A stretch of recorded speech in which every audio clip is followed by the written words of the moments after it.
Hey there, I'm Lee Ullman here with some big news from the National Young Farmers Coalition. We're partnering with Heritage Radio Network on a special season of The Farm Report. It's all about what's happening with the Farm Bill and how it impacts farmers and eaters. I am growing diversified vegetables on land that's been in our family for 150 years.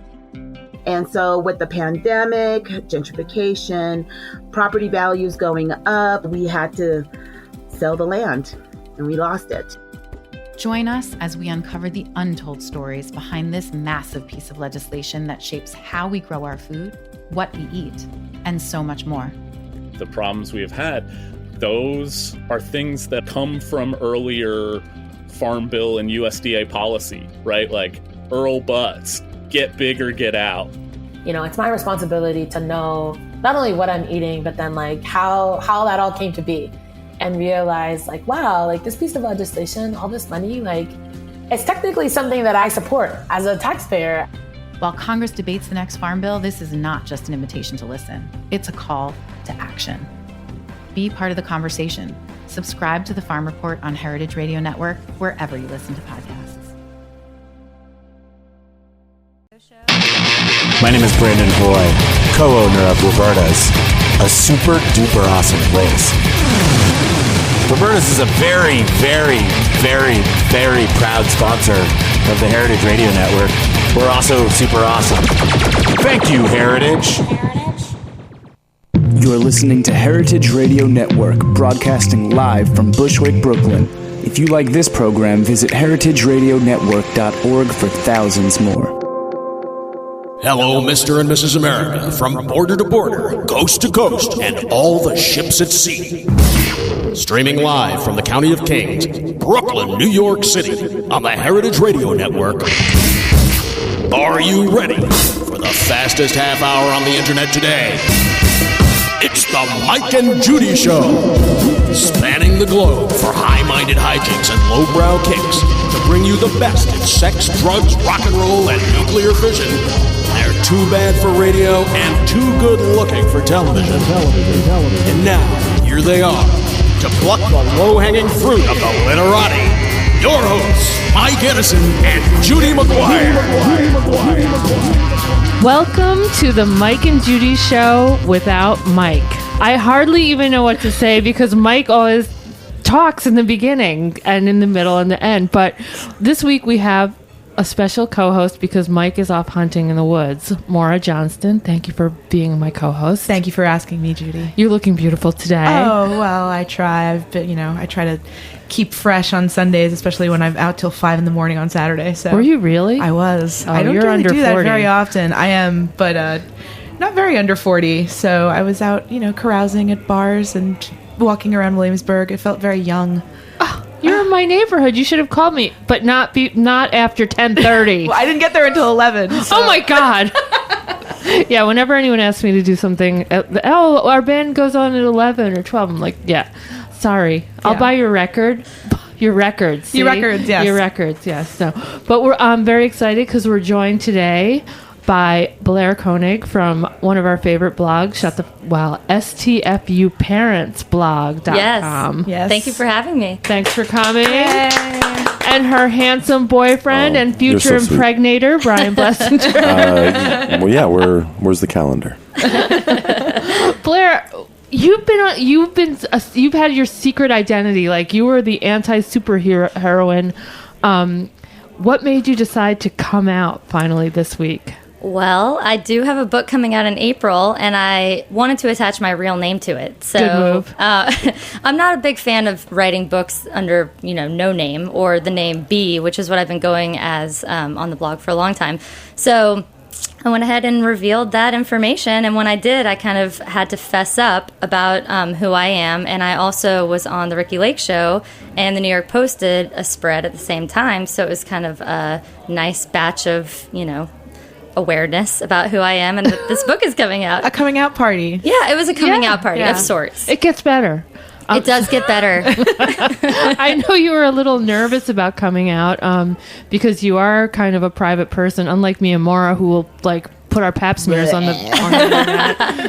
I am kind of weirdly private. Yeah, it's something that people, when I say it, I think that they think I'm being a little bit hypocritical. But I don't. I just am not a big fan of sharing too much information about myself. I don't know why. That's why we have Brian in the studio with us. Yeah, I'm here to dish the secrets. The Post story was hilarious because very salacious. They called your blog vicious for one thing, which is ridiculous. I think that, with this culture of the internet, like a lot of people, when they just have their words thrown back at them, it's seen as vicious because it's like, why can't you just be nice?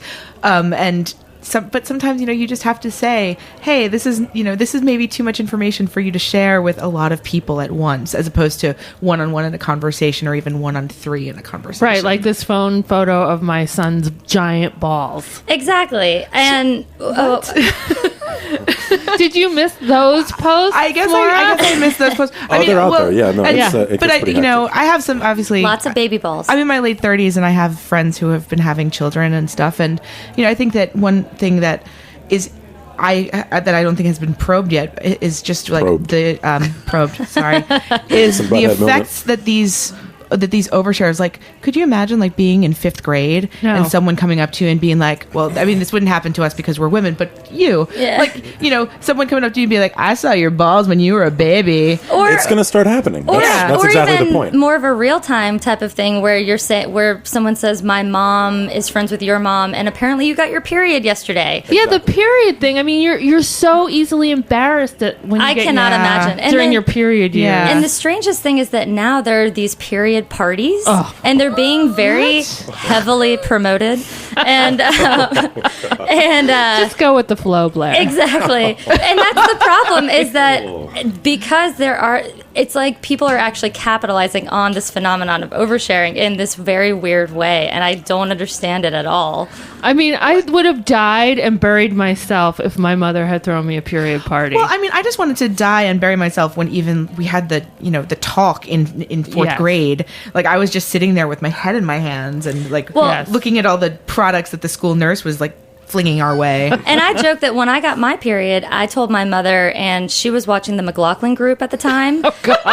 And I said, Mom, I think I got my period. And she was like, can you just go away until I'm done watching this McLaughlin group episode? And that was pretty much the end of it. So no trip to Party City. That's what I'm saying. I can't really imagine the enthusiasm behind it. I don't even relate to, because my parents were never trying to overshare about me, even in a real life context, like on the phone or in person. So I can't imagine them doing that online. And okay, I need to know, because I've seen so many disgusting things on your blog, and I read it very regularly. Thanks, Judy. What is the most disgusting thing you've ever seen? Sometimes, I mean, the placenta stuff is kind of gross. Speaking of which, I have cookies for everyone, and they may or may not be made with placenta. Ooh. Well, I like this mystery grab bag. Exotic foodstuffs. The placenta stuff is kind of weird because it feels very medical. It feels like you're looking at like a picture in a medical book. It doesn't feel like you should be looking at someone's insides. I think that with the labor and the C-section, you're sort of seeing like this is the beauty of childbirth, and I don't find it particularly beautiful in that context. But I think that and the poop stuff is really the worst. But you're discounting the power of a good snot bubble. A snot bubble can be. You know what? Really They've gross. actually made me gag. There was one snot bubble that actually made me gag. There's a couple on there that no, I don't. If caught by surprise, you can. The snot bubble to me is not nearly as gross as the like dripping like mucus snot. Yeah. Okay, maybe it was the combo of like there's something. And I have a pretty strong stomach, but there were a couple diaper explosions, which I didn't even know that was a thing before. The poop explosion. Like the diaper just breaks free. Oh, Mara. Mara's obviously not a regular reader. Sorry to bust you. I follow you on Tumblr. But it's just it's the flow of the internet is very strong. And the weirdest thing is sometimes it's like even the book does not actually show any pictures, which people think is surprising. But I have said, first of all, I don't really feel very comfortable about putting someo's child's shit in paperback. And then aside from that, Sometimes the text ones are really gross too. The descriptions can be worse than the picture, honestly. Especially with all those misspellings and grammatical errors. I mean, now that is horrific. That makes me twitch. Yeah. I mean, just like the parents getting into fist fights. Oh yeah, the drama, the mama drama. It was funny when you had posted that you were going to be on Ricky Lake. I noticed a couple of commenters. They sort of did the like sanctimony thing without like, oh well, I don't have a television. Yes, they did, and I tried really hard. I try hard to not show bias about that, but I'm like a TV whore, and I know that's a really stupid cliche thing to say, but she's it's actually true. been really sad all week because the soap network on our cable box is kind of out, and I can't watch episodes her special from friends. Yeah, her 1991 90210 anymore. I think it's One Tree Hill. Soul crushing. Let's be honest. Well, so yeah, the truth is I watch a lot of television. Most of it is bad television, and when people say I don't have a TV, I just I don't roll my eyes, but I do think it's a little funny. Oh, like it's a point of pride. It is a point of pride for some people. No. I had like a little TV for a while. My boyfriend moved in. Now we have a giant TV, like surround sound. And the surround sound kind of bugs me, but having a giant TV and being able to read subtitles when I watch all my arty foreign films, which happens like once a year now. Yeah. I just like being able to see, baseball players' butts up close. I mean, that's my thing. So that's Zoom. Not a bad excuse. But some of the vocabulary you've come up with over the years for doing the blog, like Sanctimommy, the person who doesn't have a TV, like, I would never feed my child formula. Can you talk a little bit about some of the glossary that readers might expect to find? Well, I think that right now the most popular Sanctimommy post is so funny. It's this woman who, bless her heart, her friend, she actually told the story to a friend over the phone, and her friend, who is a reader of my site, sort of like, I guess, reverse psychology mind fucked her and told her that she should post this on Facebook. That's evil. And it is evil. And she was like, I think a lot of parents could probably relate to this story. And the story is that this woman was at a rest stop with her husband and her baby, and apparently for some reason she had to take the baby, who was sleeping, into the bathroom because her husband was walking their dog. It doesn't make any sense at all, but she says that she had asked the teenage girls and their mother who were in there not to flush or wash their hands or do anything until she had left the bathroom, which obviously prompts other questions like, was she not going to flush or wash her hands?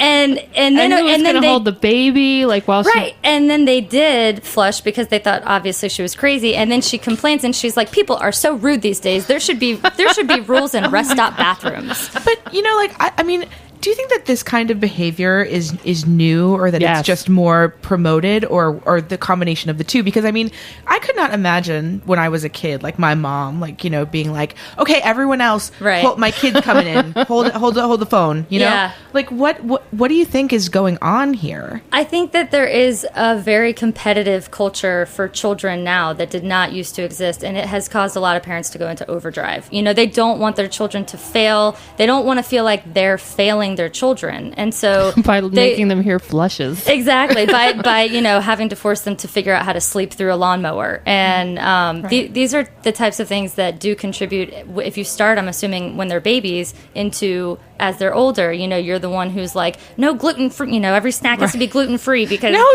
nuts can ever touch this, right? Which I guess I understand, but again, that's all. It all feeds into it. I think that's the answer. When you said yes, that is a good measurement, is the barometer to look at. Like in the 70s, no one was saying you cannot bring these types of snacks in for your kid's birthday. Right, like nobody can eat peanut butter and jelly in school anymore. That's like a real shift to me. That shows a real shift over time. These kids need to toughen up. These kids need to eat some fucking eggs But they're gonna toughen up when everybody makes fun of them for having their balls on the internet when they were like 5 months old. So I mean, it's sort of. But if everyone has their balls on, that's true.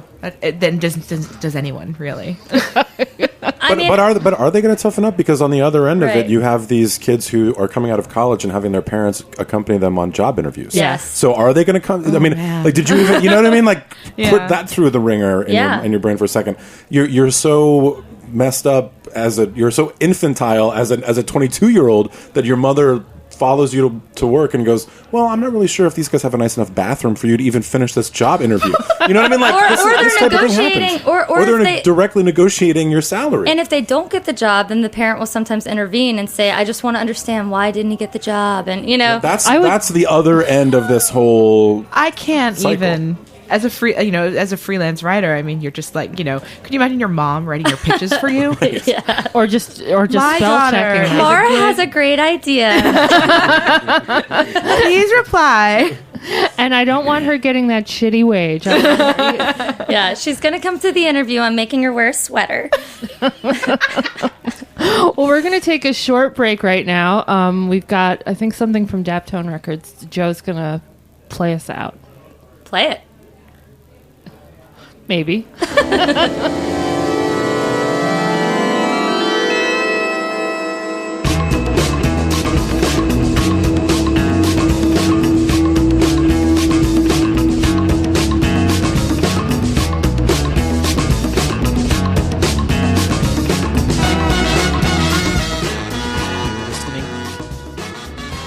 listening to Right of the Ancients by the Brewers Club.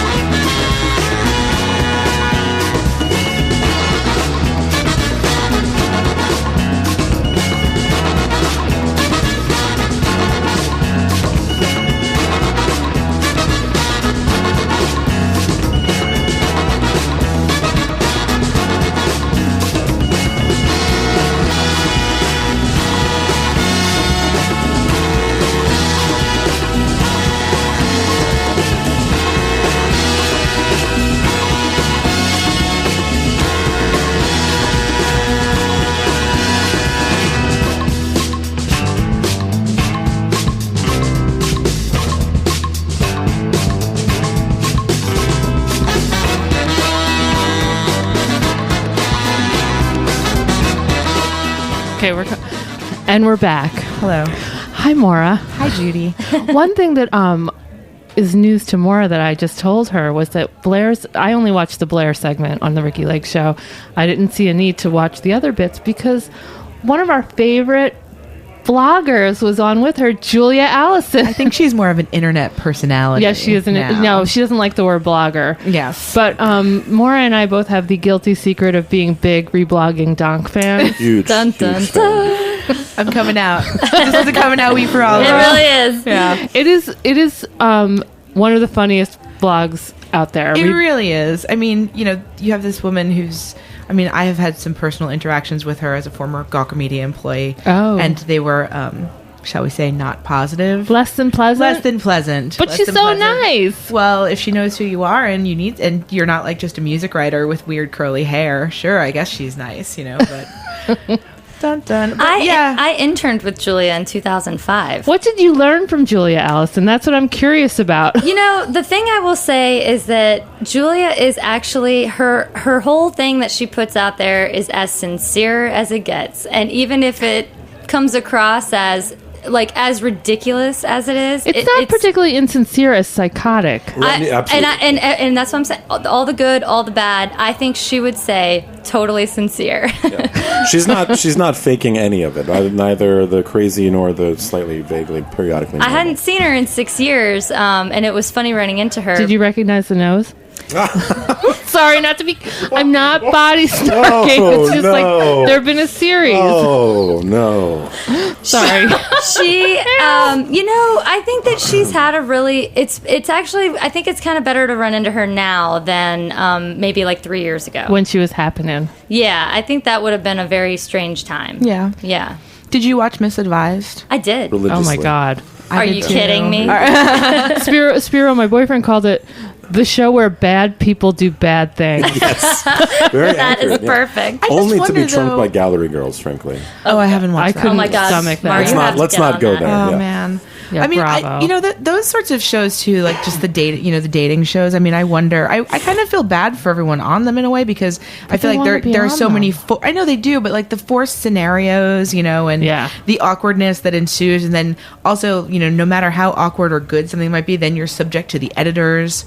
Right. I don't know. I guess they know what they're getting into, but at the same time, what about the children? What about the children? I think it's really helpful if you use it to your advantage. Like that girl Amy on the show had a book come out right around the end of the show. But she also came off so badly until the last episode. I think Emily came off okay. I think Emily come off the best, especially because she told that douchebag he was a douchebag. Yeah. Ugh, he was awful. He was but awful. she did do that weird cuddle thing with that creepy dude at the well, that's party. San Francisco, though, right? Yeah, it's true. And he was like, and this is my lesbian girlfriend. Yeah, that was very weird. Very, very strange. But as far as parental oversharing, we'll just get off the Julia Allison thing because most people don't really even know who she is. But that's the meanest thing you could say about her, I think. Exactly. But it's true. Like my boyfriend, he'll look at me when I'm looking at the blog. He's like, "What is that?" He'll see some of the screenshots. You had to be a diehard fan of Gawker in like 2006 to care about True. Julia Or Allison interned with her in 2005. Right, yeah. Wait, I still didn't. I think you didn't tell us what you learned from her. I mean, I learned that Julia, she's a master at using things to her advantage. So for me personally, I was like, lifting stackable chairs and, like throwing out people's garbage. And Julia was more interested in, like talking to the instructors and making it really work for her. And I think that she's good at that. She is, but it ends up making it so that if you're interning with her, you're carrying all the stackable chairs. So you really didn't learn anything. That's what I learned. Except the best technique for carrying a lot of chairs. I learned that if you're going to set up a shitload of chairs, don't do it with Julia Allison. Let's see. Okay, so tomorrow, this is very exciting. You're due to be on the Today Show. Yes. Do you know who's going to be interviewing you? It's still kind of up in the air right now. Okay. But I heard that Willie Geist is going to be the host sitting in. So you don't get the Ann Romney Today Show week? No, Matt Lauer is like there's like co-hosts that come in now and sort of rotate out, and then tomorrow will be Willie Geist, and then I'm going to be talking with a woman who's I think coming from a more psychological standpoint regarding oversharing, like why do parents do it, why is this a phenomenon, and then I'm going to sort of be the other voice in that conversation. One of the things that surprised me was that people were just like, of course she doesn't have kids, or scandalized, and she doesn't even have children. I know. So Brian, what's happening with that? I think I'm 36, Blair's 30. So I think Younger woman. Right, yes. I know. Rather. I did the arithmetic on that one. And I think that we're both evolving to a level of maturity that we may be able to have children at some time in the near future. Yeah. So yeah. But I do think it's completely ridiculous. It's so irrelevant. It's absolutely irrelevant. It's right, that peripheral because you don't to have the children, you entire can't comment concept. on the concept of children. I think that the thing that gets me is that the parents who respond, mostly it's parents who respond to that negatively, and the parents who do will say like, oh, well, just wait until she has children, and then because I just wait till she posts her kids' balls on the internet. Right, and I'm thinking, do you honestly think that if I'm the type of person who would write this site, that I'm the type of person that would show my kid chewing on his own shit in the bathtub? Why would I do that? I know. I'm sorry, Mara. I hate this is all before lunch. No, I mean, well, and also just I feel like this also speaks to the whole culture of parental narcissism, though, right? Because it's like this whole thing where it's like, well, now that my life has been changed by me having a child, like obviously you will have the same exact reaction because I am the template for everything. And I think the internet really engenders that sort of tunnel vision where you're just like, this is me, and I am reflecting myself, and look, everyone is like me. You're totally right. Yeah. Yes, that's exactly right. That's in my experience. But the parental narcissism stems from like a cultural and personal narcissism that we're all suffering from, and that, I mean, not to be really sort of disgusting, but like we're people forget that we're animals, and that like your dog has babies, your fish have babies. Like it's not that revolutionary of a you concept. You were getting so it's meta just, on this. I just think it's important to remember that this is how we all got here. It's not, your kid isn't like Jesus. Like it's okay to remember that we're a sack of blood and guts held together by the tension created by our skin. Really pare it down, Brian. I'm just saying, people forget all they think that their children are like these little treasures, when in reality, it's just another people in comas can get pregnant. Totally. Yeah. I mean, it's not the one thing about the gross like poop and puke and stuff pictures. The other night, my cat threw up on my feet while I was asleep, and my like talent. Yeah, it really bothered me. Wow. And I was thinking like, all I can think of is getting the puke off my feet and sheets. And I thought, if I were a shut the fuck up parent person, I would be like lighting that stuff, putting it as my Facebook status. What's the Instagram filter that's best? Exactly. I think Valencia looks good with that. Yeah, that's right. And I have the same thought because I have 2 cats and one of them is a barfer. And, you know, whenever I clean it up, like, you know, whenever that is, like multiple times a week, I do think to myself, the other day I stepped in it. And, you know, again, I'm oversharing about that right now, but it's an anecdote to express the fact that this is not something I would ever write about. It wouldn't even occur to me to post an update about that on social media. And freeze the moment to, like, you know, memorialize it. Exactly. Well, one of the pictures they showed on Good Morning America, they had the turd on the... Oh, my God. Okay, so, anything poops on me, there's not a photo. There's rubbing alcohol. How do you pause? Hang on, honey. Let's bring the lamp over. Hang on 1 second. Get the lighting. I was shocked at the examples they showed on Good Morning America. Like, you blur them out better than they did. Oh my God. They took a picture from my Facebook page that I'd posted that was this kid mid-barf. And it's like astonishing. What? Yeah, I posted it on Facebook because I didn't even want to put it on the blog. And they put it on television. It was amazing. So do you think also that, like, the rise of shows like Jackass has also made, like, you know, taking pictures of kids mid-barf more okay? Maybe not more okay, but definitely more, like, I could see why people might go badass. Right. You know, or something like that. Yeah. I had the privilege of watching a group of 14-year-olds discuss Two Girls, One Cup.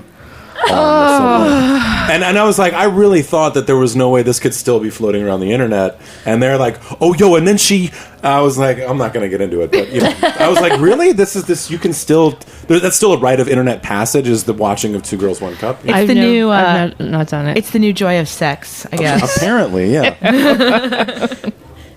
So tell us a little bit about the book. You don't have photos in it. No photos, and I think it's actually going to be better that way. I know that it sounds kind of like it might not be because it's not going to be as in your face, but I like that about it. It's more of an encyclopedia of what to do, what not to share. You know, it's broken down into 33 or 34 different category chapters, and each one has a few different examples of different types of overshare. And I think that it'll stand the test of time to not just have, you know, a picture of a kid with a turd on his head, because to me it's like, you know, that's kind of like a one-hit wonder kind of a thing. And I also think it's a little more off-putting. I think it's going to be more widely received if it doesn't have these like really graphic photos. I think it sounds like the perfect shower gift. I think so, yeah, because it's like how not to be a parent on the internet. Like, and I think that's really useful because I feel like right now, you know, the internet, like, and social media is such a new frontier that, like, people are still figuring out how to behave. So if this could be, you know, if this could help but one parent, if this could just help us as the friends, right? Exactly, to teach our friends. Exactly, it's for all those purposes. And I have gotten emails, especially lately, that I have to say are really touching from people who will say, I've been reading your site since before I met my husband, and now we have a child, and we have been reading your site for years, and it's really helped us. I think it's awesome. That's exactly what the book was supposed to do. Yeah. You're a helper. You're not vicious. Exactly. You help people. Right. I like to, I mean, people have been joking that I do a public service for a long time, and now I'm just like, I do a public service, you know? So you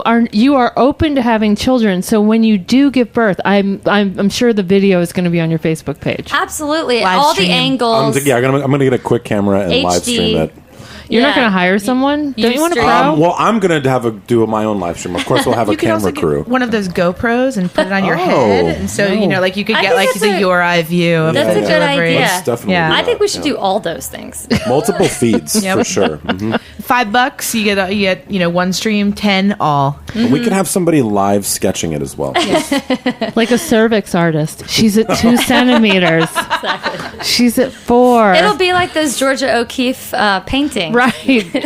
Your lady orchid will be opening to release the miracle of birth. Yeah. And also, we only have a couple minutes, but the names the kids get now, like, you cannot name your kid Vagina. I know, and Vajesty. Oh, I got an email from a person. I have goosebumps. I know. I got an email from a person saying, "Congratulations on your book, and I just want to let you know that little Pantene did really well today at preschool. And she was like, just kidding, that's not real. And I said, it's sad because I'm sure someone out there has named their child Pantene. Oh yeah. Oh yeah. Well, it softens your hair. It does. In a really nice way. It's not a bad association. Yeah. The freakiest one to me is the Neva. The heaven backwards. That is hell. The opposite of heaven is hell. Why would you do that? So it's less.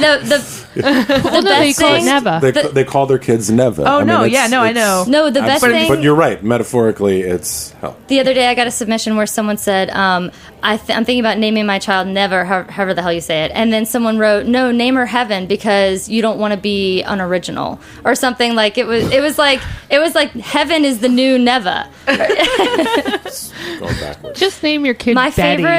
My favorite one is ABCDE, which is ABCDE, which is pronounced Absidy.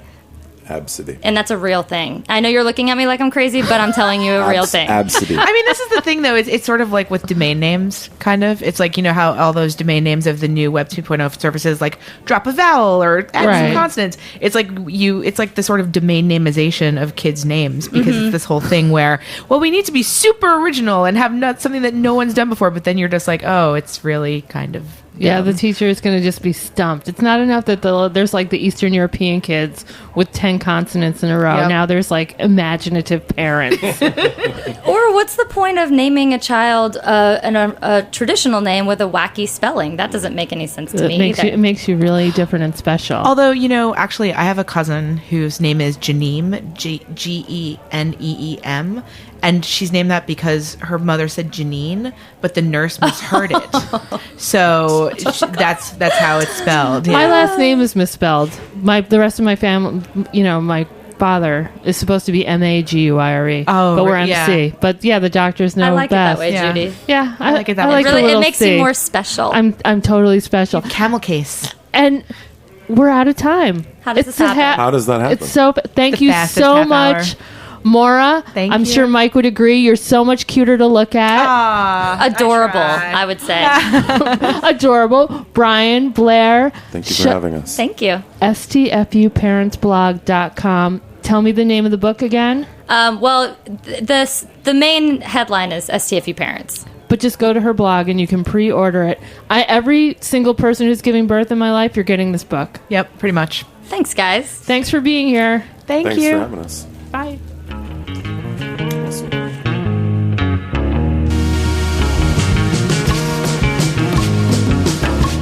Thanks for listening to this program on heritageradionetwork.org. You can find all of our archived programs on our website or as podcasts in the iTunes Store by searching Heritage Radio Network. You can like us on Facebook and follow us on Twitter at @heritage_radio. You can email us questions at any time at info@heritageradionetwork.org. Heritage Radio Network is a non-profit organization. To donate and become a member, visit our website today. Thanks for listening.